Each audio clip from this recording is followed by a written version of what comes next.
Halo semuanya, di tengah persaingan dunia bisnis yang semakin gila, banyak orang mulai menganggap bahwa integritas adalah penghambat kesuksesan. Kita sering melihat rezeki hanya sebagai angka yang tertera di layar saldo atau aset yang mentereng di neraca. Tapi benarkah definisi rezeki itu yang sesungguhnya? Hari ini kita akan bicara tentang sisi gelap dari sebuah pencapaian, laba yang menipu, dan bagaimana kejujuran sebenarnya adalah pelindung terbaik kita. Mari kita belajar dari kehancuran yang nyata, bukan dari kasus yang sering kalian dengar, tapi dari mereka yang merasa terlalu besar untuk jatuh karena manipulasi. Pertama, ada Wirecard dari Jerman. Ini bukan perusahaan sembarangan. Ini raksasa teknologi finansial. Mereka terlihat sangat hebat di mata dunia, sampai akhirnya terungkap bahwa uang sebesar 1,9 miliar euro dalam laporan keuangan mereka sebenarnya tidak pernah ada. Bayangkan, sebuah angka fantasi yang diciptakan hanya untuk memuaskan ekspektasi pasar. Hasilnya, perusahaan bangkrut dalam semalam. CEO-nya ditangkap dan reputasi Jerman sebagai pusat keuangan dunia tercoreng. Kedua, kita lihat Luckin Coffee di Cina. Mereka sempat disebut sebagai pembunuh Starbucks. Pertumbuhannya sangat agresif, namun ternyata itu semua didorong oleh transaksi palsu senilai ratusan juta dolar.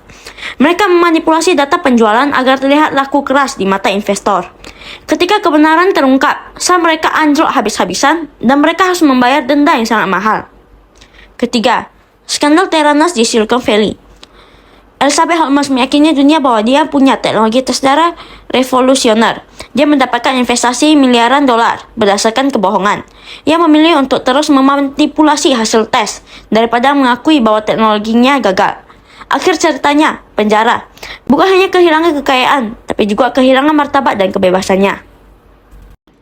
Kenapa mereka jatuh begitu dalam? Karena mereka mengejar laba yang menipu. Dalam iman kita sering menyebut Tuhan sebagai pelindung. Tapi teman-teman, kita harus paham bahwa dilindungi oleh Tuhan bukan berarti kita bebas dari kerugian bisnis ataupun masalah operasional. Perlindungan Tuhan yang paling nyata adalah perlindungan dari kerisauan batin. Bayangkan, perasaan para eksekutif perusahaan saat mereka memasukkan angka. Setiap malam mereka tidak akan bisa tidur nyenyak. Selalu dihantui rasa takut kalau kebohongan mereka akan terbongkar. Mereka punya uang, tapi mereka tidak punya ketenangan. Disinilah inner peace atau ketenangan batin berperan. Ketenangan ini adalah aset yang tidak bisa dibeli dengan bonus hasil manipulasi sebesar apapun. Saat kita memilih jujur, Tuhan melindungi kita dari jeratan hukum dan rasa malu yang menghancurkan harga diri kita di depan publik. Sebagai mahasiswa, kita harus mulai mengubah persepsi kita tentang rezeki. Rezeki yang berkah bukan hanya seberapa banyak angka yang ada di rekening, tapi soal rasa aman saat kita melangkah. Rezeki itu adalah martabat yang tetap terjaga karena kita tidak memiliki utang moral kepada masyarakat ataupun publik. Laba yang menipu mungkin akan memberimu kemenangan sesaat, tapi rezeki yang tenang akan memberimu kehidupan yang bermartabat.